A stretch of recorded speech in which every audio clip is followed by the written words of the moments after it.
오늘 본문 10장 1절을 우리가 먼저 주목해 볼 필요가 있습니다. 함께 볼까요? 그 후에 암몬 자손의 왕이 죽고, 그 후에가 어떤 의미를 담고 있냐면요, 10장은 9장과 연결시켜서 묵상해 봐야 한다고 하나님께서 강조하시며 그 후에라는 단어를 쓰신 겁니다. 9장에 어떤 일이 있었죠? 무비보셋이 다윗에게 나와 은혜를 입은 장면이 나옵니다. 자, 제가 그 후에라는 단어가 나왔기에 9장을 다시 한번 쭉 봤는데요, 9장 앞부분하고 10장 앞부분하고 비슷한 부분이 있어요. 그게 뭐냐면, 그걸 보기 위해서 2절로 가겠습니다. 10장 2절.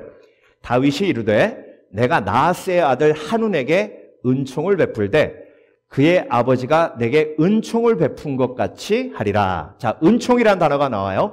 헤세드란 단어입니다. 하나님의 사랑, 하나님의 은혜, 하나님의 은총. 이렇게 번역할 수 있습니다. 자, 은혜라는 단어로 번역하는 것이 가장 합당한 번역이라고 봐요. 은총이 은혜죠. 그런데 9장으로 가면 9장 1절에도 똑같이 다윗이 은총이라는 단어를 썼습니다.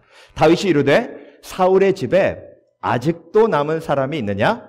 내가 요나단으로 말미암아 그 사람에게 은총을 베풀리라 하니라.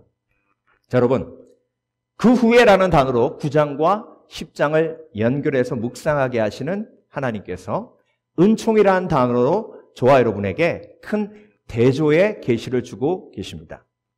자, 무비보셋과 한운이 오늘 본문 말씀의 주인공이죠.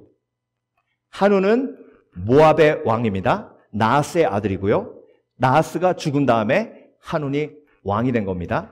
자, 9장도 마찬가지예요. 요나단의 아들이에요. 다윗이 은총을 베푼 이유가 뭐예요?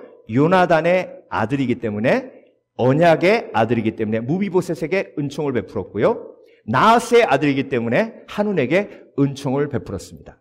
그런데 여러분, 무비보셋과 한운의 대조를 통해서 하나님께서 저와 여러분에게 주시고자 하는 메시지가 있는데요, 무비보셋은 은총을 어떻게 했어요? 은총을 받아 누렸어요. 은혜를 받아 누렸습니다. 그런데 한운은 다윗이 베푸는 은혜를 거부했어요. 그리고 다윗의 대적이 되기로 결단을 합니다. 자, 그래서 오늘 본문은요, 저와 여러분에게 무비보셋과 한운을 대조하며 어떤 메시지를 주고 계시는 겁니까? 우리의 삶 속에 우리는 하나님의 은혜를 받아 누리는 사람인가? 아니면 한운처럼 하나님의 은혜를 거부하고 다른 것을 의지하며 사는 인생인가? 이렇게 말씀드리면 당연히 여러분 그렇게 얘기하실 겁니다. 아유, 당연하죠. 우리가 무비보셋이고 하나님의 은혜를 받아 누리는 삶을 살죠. 어떻게 하나님의 은혜를 거부합니까? 자, 여러분, 여기서 우리가 다시 한번 깊이 우리의 삶을 돌아볼 필요가 있는데요, 여러분, 무비보셋은 왜 다윗의 은혜를 받아들인지 아세요? 다른 옵션이 없었어요. 다른 옵션이 없었습니다. 자, 무비보셋의 삶에 평안이 없었어요. 언제 죽을지 몰랐습니다. 그런데 다윗이 무비보셋의 사울의 일가의 모든 허물을 품어줬어요. 그래서 회복될 수 있었습니다. 다른 옵션이 없었어요. 오직 다윗의 은혜만 무비보셋을 평안으로 인도할 수 있었어요. 정말 엄청난 수치가 무비보셋의 마음속에 있었습니다. 그 어느 누구도 그 수치를 해결해 줄 수 없었어요. 절름발이가 된 것뿐만이 아니라 사울의 가족의 일원이라는 것만으로도 무비보셋은 수치와 치욕으로 살아갈 수밖에 없었습니다. 그런데 다른 옵션이 없었어요. 오직 다윗의 은혜로만 그것이 회복이 가능했습니다. 언제 죽을지 몰랐어요. 그런데 다윗이 왕궁으로 무비보셋을 데리고 와서 왕자와 같이 대해 주었습니다. 언제 죽을지 모르는 걱정, 근심이 싹 사라졌어요. 근데 여러분, 무비보셋은 다른 선택이 없었어요. 다른 옵션이 없었습니다. 그런데 한우는요, 다른 옵션이 있었어요. 그때 당시에 가장 강력한 나라는요, 아람 군대였습니다. 지금의 시리아. 그래서 다윗이 모압을 공격하면 아람과 연합을 이루어서 다윗을 대적하면 이길 거라고 생각했어요. 그래서 다윗의 은혜를 거부한 겁니다. 다른 옵션이 있었어요. 평안할 수 있는 다른 옵션이 있었습니다. 수치를 이길 수 있는 다른 옵션이 있었어요. 죽음의 두려움에서 이길 수 있는 다른 옵션이 있었습니다. 그러니까 여러분, 다른 옵션이 없다. 오직 다윗, 오직 하나님, 오직 예수가 믿음이에요. 그런데 다른 옵션이 있다? 아람 군대가 나를 도와줄 수도 있다? 내가 하나님을 의지하지 않아도 나를 도와줄 사람이 있고 내가 가지고 있는 돈으로 그걸 해결할 수 있다? 이게 다른 옵션이 있는 거예요. 다시 한번 우리가 고백하기 원합니다. 평안의 삶은요, 오직 하나님의 은혜로만 가능해요. 수치를 이기는 삶도 오직 하나님의 은혜로만 가능합니다. 그리고 생명의 삶, 죽음을 이기고 죽음에 대한 두려움을 이긴 생명의 삶도 오직 예수 그리스도의 은혜로만 가능합니다. 그런데 그걸 인정한 사람이 무비보셋이고 그것을 거부한 사람이 한운이에요. 오늘 본문은 저와 여러분에게 이렇게 세 가지로 다시 한번 도전하고 계십니다. 오직 은혜로만 가능한 것은 평안한 삶이에요. 오직 은혜로만 가능한 것, 평안한 삶. 사무엘하 10장 6절, 암몬 자손들이 자기들이 다윗에게 미움이 된 줄 알고, 자, 은혜를 거부했어요. 다윗의 은혜를 거부했습니다. 그러면 다윗이 당연히 모압의 적이 될 수밖에 없습니다. 다윗이 나의 적이 된 것을 알고 암몬 자손들이 사람을 보내 벨루옵 사람, 아람 사람과 소바 아람 사람의 보병 2만 명과 마가 왕과 그의 사람 1000명과 돕 사람 12,000명을 고용한지라. 아람 군대 용병을 고용하는데 몇 명을 고용했어요? 33,000명의 용병을 고용합니다. 아람의 용병을 고용하니 아람이 모압의 동맹국이 됩니다. 자, 한운 왕에게 힘이 있었어요. 돈이 있었어요. 그래서 다윗의 은혜를 거부하고 자기 속에 있는 돈의 힘, 권력의 힘을 사용했어요. 평안을 가지기 위해서, 평안을 유지하기 위해서, 회복하기 위해서. 그런데 여러분, 결론은 어떻게 됩니까? 아람 군대가 완전 이스라엘에게 전멸당합니다. 이게 인간의 어리석음이에요. 여러분, 평안은요, 오직 예수 그리스도의 은혜로만 가능한 하나님의 축복이에요. 시편 4장 8절, 내가 평안히 눕고 자기도 하리니 나를 안전히 살게 하시는 이는 오직 여호와이시니이다. 오직 여호와이시니이다. 시편 4편이에요. 다윗의 고백입니다. 평안히 눕고 자기도 한다는 얘기가 무슨 얘기냐면요, 사울에게 쫓기고 있었잖아요, 다윗이. 그런데 이스라엘에서 그 돌이 많고 그리고 허허벌판인 광야가 많은 이스라엘에서 대적을 도망가면서 집이 없는 사람이요, 머물 수 있는 곳은 동굴밖에 없어요. 근데 여러분, 동굴은요, 입구가 하나밖에 없잖아요. 사울이 들이닥쳐서 다윗을 발견하면 그냥 도망갈 곳이 없는 거예요. 그냥 죽는 거예요. 그러면 그 동굴에서 오늘 밤을 청하는 거예요. 잠이 오겠습니까? 잠이 안 오는 거예요. 언제 사울이 들이닥칠지 모르니까. 그런데 여러분, 사울에게 쫓기는 다윗에게 하나님이 평안이라는 뭘 주시는 거예요? 은혜를 주시는 거예요. 이해가 안 되는 거예요. 이렇게 죽을 수밖에 없는 상황인데 평안한 거예요. 그래서 눕고 자기도 해요. 안전히 살게 하시는 하나님을 체험하게 됩니다. 그래서 다윗이 고백한 거예요. 오직 여호와이시니이다. 그래서 여러분, 평안은요, 놀라운 하나님의 선물이에요.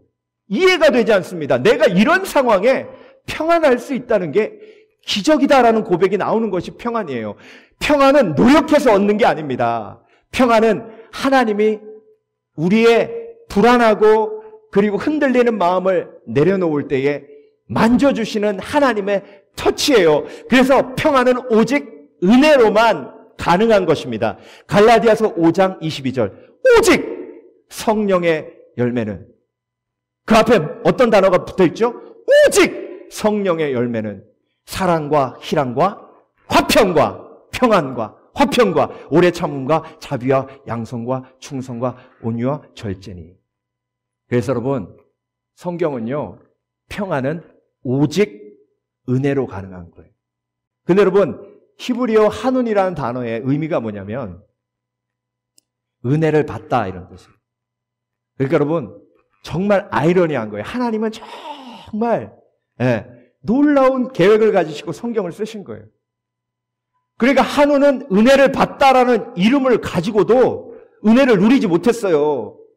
크리스찬이라는, 그리스도인이라는 이름은요, 은혜를 받은 사람, 은혜를 받다라는 뜻이에요. 근데 은혜를 받은 사람이 아람 군대를 의지하고 다른 옵션을 가지고 평안의 삶을 살려고 노력하는 것 자체가 불신앙이에요. 그러니까 한운이에요, 한운. 여러분, 오늘 결단하시길 주의 이름으로 축원합니다. 주님 품 안에 안기는 그날까지 내 불안은 예수 그리스도 안에서만 해결될 수 있다. 그래서 나는 불안하고 걱정되면 어디로 나온다? 성전으로 뛰쳐나온다. 말씀을 피한다.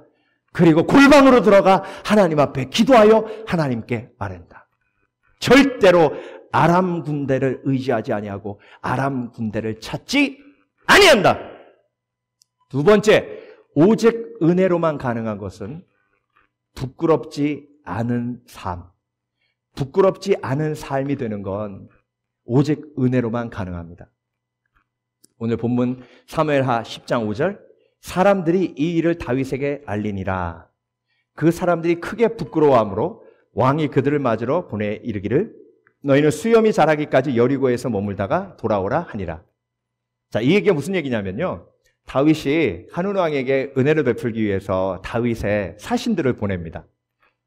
그런데 다윗의 사신들이 한운 왕의 궁정에 도착했을 때 한운 왕의 신하들이 뭐라고 얘기하냐면, 왕이시여, 다윗이 한운 왕한테 은혜를 베푼다는 건 다 새빨간 거짓말입니다. 우리나라에 와서 지금 저 스파이들을 보내서 정탐하고 있는 겁니다. 절대로 속아 넘어가면 안 됩니다. 그때 한운 왕이 신하들의 말을 듣고 다윗의 신하들을 욕보이는데요. 그 욕보인 방법이 뭐냐면 수염의 반을 자른 거예요. 여러분, 고대에 수염을 잘린다는 건요, 가장 치욕적인 일 중에 하나입니다. 그런데 다 잘린 것도 아니고 반만 잘렸어요. 그뿐만이 아니라 엉덩이 뒤에 바지에다가 칼집을 내가지고요, 엉덩이가 다 드러나도록 하는 수치를 주었습니다. 그런데 그 이야기를 듣고 다윗이 그 수치를 감싸주기 위해서 예루살렘으로 돌아오지 아니하고 여리고에 머물다가 수염이 자라고 그 수치가 회복될 때까지 기다리라고 그들에게 전가를 보낸 겁니다. 자, 여러분, 한운이 왜 다윗의 신하들을 욕보였을까요? 자기가 욕보이지 않기 위해서. 그래서 여러분, 여러분을 수치스럽게 하고 여러분을 놀리는 사람은요, 자기의 수치심이 그걸 자극하게 만드는 거예요. 넌 왜 이렇게 공부를 못해? 그러면 거기서 뭐라 그럽니까?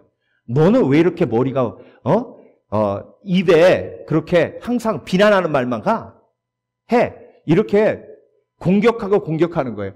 비난을 주면 그 비난을 이기기 위해서 비난하는 거예요. 그러니까 지금 한운 왕이 하는 게 뭐예요? 다윗을 욕보임으로, 다윗을 수치스럽게 만듦으로 자기의 수치를 이기려고 하는 거예요. 그게 얼마나 어리석은 일입니까, 여러분? 그래서 수치심이 떠나질 않는 거예요. 저 사람이 나를 수치스럽게 하고 자존심 상하게, 그래서 또 복수하고. 그러니까 여러분, 수치심을 공격으로 이길 수 없는 거예요. 그런데 무비보셋은 수치심을 어떻게 이겼습니까? 나는 죽은 개와 같습니다. 나는 죽은 개와 같은 죄인입니다 하고 다윗 앞에 무릎을 꿇었어요. 그러니 다윗이 그 수치심을 회복하고 왕자와 같이 그 수치심을 이기게 한 줄 믿습니다. 지난주에 나눈 것처럼 무비버셋의 이름의 뜻이 뭐라고요? The end of shame, 수치심의 끝! 그래서 여러분, 수치심을 이기는 방법은요, 이렇게 다른 사람에게 공격해서 다른 사람을 나보다 더 수치스럽게 만드는 것으로 이길 수 없어요. 수치심은 오직 하나님의 은혜로만 해결되는 줄 믿습니다. 그래서 수치심은요, 나도 모르게 날아가 버리는 거예요. 왜? 하나님의 은혜로 내 마음속에 역사하시기 때문에 내 마음속에 수치심이 하나님의 은혜가 담겨지는 순간 나도 모르게 싹 날아가 버리는 거예요. 제가 성경 공부하면서 제일 기억에 남는 보람된 고백이 뭔지 아십니까? 여러분, 한 70 넘으신 권사님이에요. 아유, 목사님, 제가 성경 공부 참 오래 하면서 제가 돌아보니까요. 아유, 근데 요즘은 창피한 게 없어졌어요. 제가 무지 창피한 게 많았거든요. 이것도 창피하고 저것도 창피하고 이것도 창피하고 그랬는데 어느 순간 갑자기 내 마음속에 창피한 게 싹 사라졌어요. 물론 예수님이 하신 거지만요. 예. 얼마나 보람이 있었는지 몰라요. 이게 은혜로 임하는 수치심의 해결이에요. 사마리아 여인 여러분 기억하십니까? 5번 결혼하고 6번째 남자랑 동거하고 있었어요. 동네 사람들이요, 아주 쳐다보지도 않고 아주 쓰레기처럼 취급했습니다. 오죽하면 그 뜨거운 정오에 우물에 물기르러 왔겠습니까? 근데 그 사마리아 여인이 예수님을 만났어요. 근데 예수님과 만나서 대화만 했어요. 예수님의 말씀만 들었어요. 그런데 놀라운 기적이 일어나는데 마을로 들어가 예수님을 전하는 전도의 여인이 됩니다. 수치심 어디 갔어요? Shame is gone. The end of shame. 무비보셋의 기적이 일어난 거예요. 여러분, 내가 아무리 노력해도 내 속에 부끄러움, 수치심은 사라지지 않습니다. 왜? 죄인이기 때문에. 그런데 예수님께 나와 예수님과 교제하면 그 죄 문제가 해결되면서 죄 문제와 함께 수치심은 세트예요. 같이 없어지는 거예요. 여러분, 아담과 하와가 선악과를 따먹고 제일 먼저 그들이 경험한 게 뭐예요? 수치심이에요. 벗었기 때문에 뭐 했다? 부끄러워했다. 그래서 하나님이 가죽옷 입혀주셨잖아요. 그런데 예수 그리스도의 십자가의 은혜로 가죽옷을 입으면 그 수치심이 사라져요. 다윗이 그 수치심에 빠진 신하들을 여리고성에 묻게 했습니다. 그리고 수염이 자라 그 수치심이 회복될 때까지 기다려줬어요. 여리고성은 치유와 회복의 성이었습니다. 여러분, 여리고성 기억하시죠? 이스라엘이 가장 크게 승리한, 성경에서 이스라엘의 가장 큰 승리를 기록한 곳이 여리고성이에요. 신약의 가장 큰 승리는 뭐예요? 예수 그리스도의 십자가예요. 자, 오늘 말씀은 무엇을 우리에게 예표하고 계십니까? 예수 그리스도의 십자가, 가장 큰 shame, 가장 큰 부끄러움을 이기게 하신 예수 그리스도의 십자가로 나아가야 그 shame, 그 부끄러움은 해결된다는 거예요. 이사야서 25장 8절, 사망을 영원히 멸하실 것이라 주 여호와께서 모든 얼굴에서 눈물을 씻기시며 자기의 백성의 수치를 온 천하에서 제하시리라. 이제 나는 예수 그리스도의 은혜로 모든 수치심이 사라졌노라. 이렇게 말씀드리면, 아유, 목사님, 근데 왜 저는 이렇게 창피한 게 많죠? 그러니까 다른 옵션이 있는 거예요. 다른 옵션. 다른 옵션을 붙들고 있으니까 그 창피함이 사라지질 않는 거예요. 있는 척하고, 문제 없는 척하고, 행복한 척하고, 기쁜 척하고. 이게 한운이에요. 내가 아람을 붙드는 거예요. 나의 인간적인 지혜를 붙드니 수치심이 사라지지 않는 거예요. 여러분, 예수 그리스도의 십자가의 은혜를 붙드시기 바랍니다. 히브리서 12장 2절, 믿음의 주요 또 온전케 하시는 이 예수를 바라보자.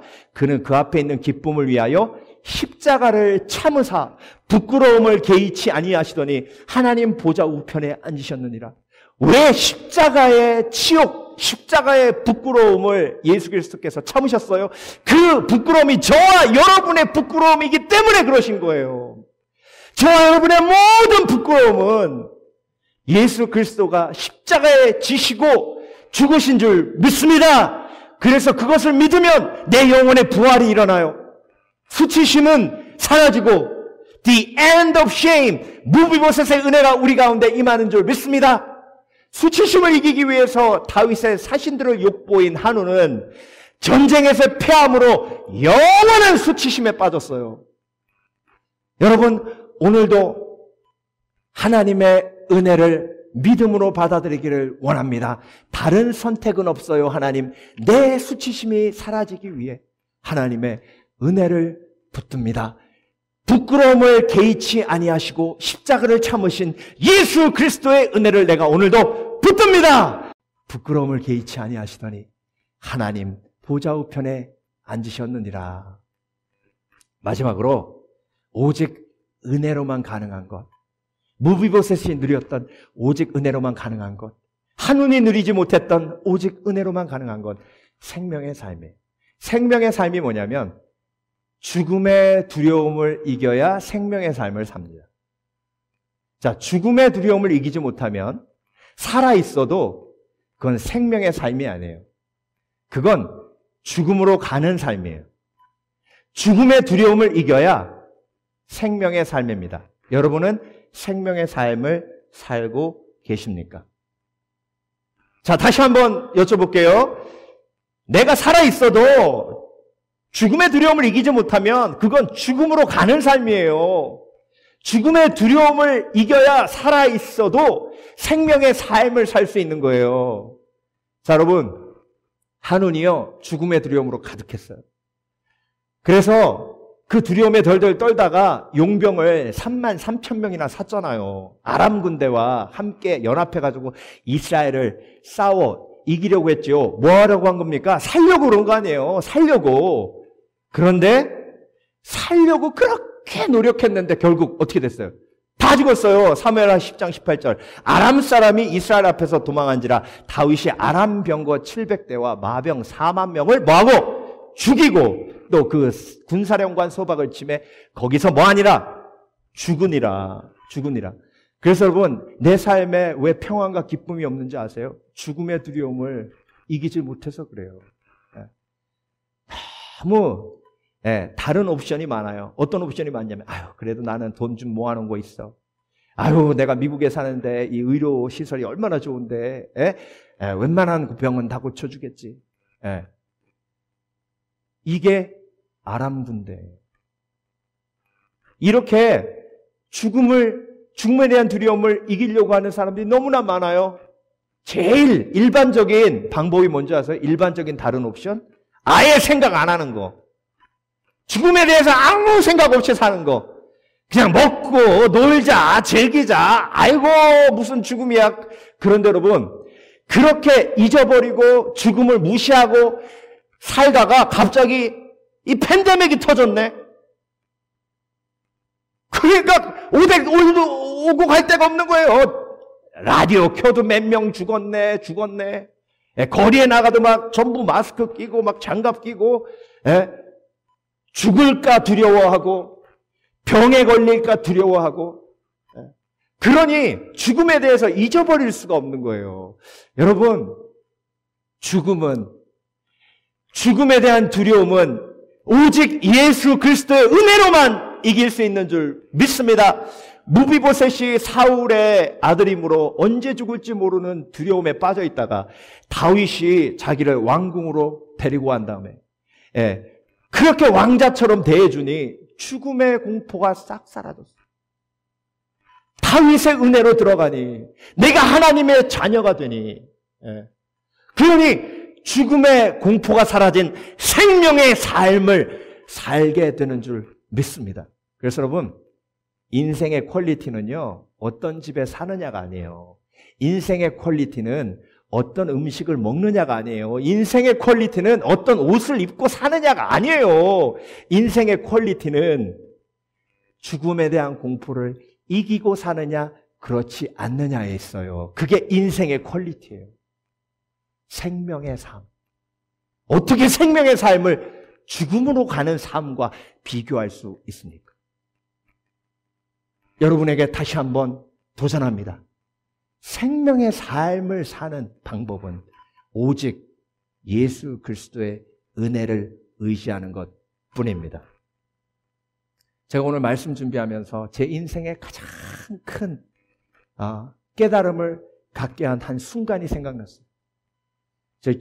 저희 아내가 뇌종양으로 이제 수술 받으러 들어가는데요. 그 전날 MRI로 여기 뇌를 점으로 다 찍어가지고요. 얼굴이 전부 선 점으로 막 그렇게 그 전날 다 준비한 다음에 그 다음날 새벽같이 가서 수술실로 들어가기 전에 제가 마지막 기도했습니다. 그런데 그 얼굴을 보니까요, 죽음의 두려움과 싸우고 있어요. 근데 여러분, 죽음의 두려움과 싸우고 있는 아내를 위해 제가 할 수 있는 게 아무것도 없어요. 기도밖에 없어요. 제 아내가 죽음과의 싸움, 죽음의 두려움을 싸울 때에 누굴 의지했겠어요? 남편 의지했겠어요? 예수 그리스도. 그런데 여러분, 그 사람만 그런 순간이 있는 게 아니에요. 물론 다행히 수술이 잘 되고 치유됐지만 저와 여러분도 언젠가는 아무도 도와줄 수 없는 혼자 싸워야 하는 죽음의 두려움과 싸워야 하는 순간이 와요. 그때 예수 그리스도의 은혜를 붙들어야 돼요. 생명의 삶을 산 사람은 예수 그리스도의 은혜를 붙드는 게 어렵지 않아요. 그런데 하늘과 같은 삶을 산 사람은요, 예수 그리스도의 은혜를 붙드는 게 쉽지 않아요. 불쌍한 인생이죠. 그래서 여러분, only by grace of Jesus Christ, 오직 예수 그리스도의 은혜로만 가능한 것, 무비보셋이 누렸던 은혜의 축복, 평안한 삶, 부끄러움이 없는 삶, 그리고 생명의 삶, 죽음의 두려움을 이긴 삶, 오늘도 그런 삶을 말씀으로 누리시는 저와 여러분 되시길 주의 이름으로 축원합니다. 축원합니다. 기도하겠습니다.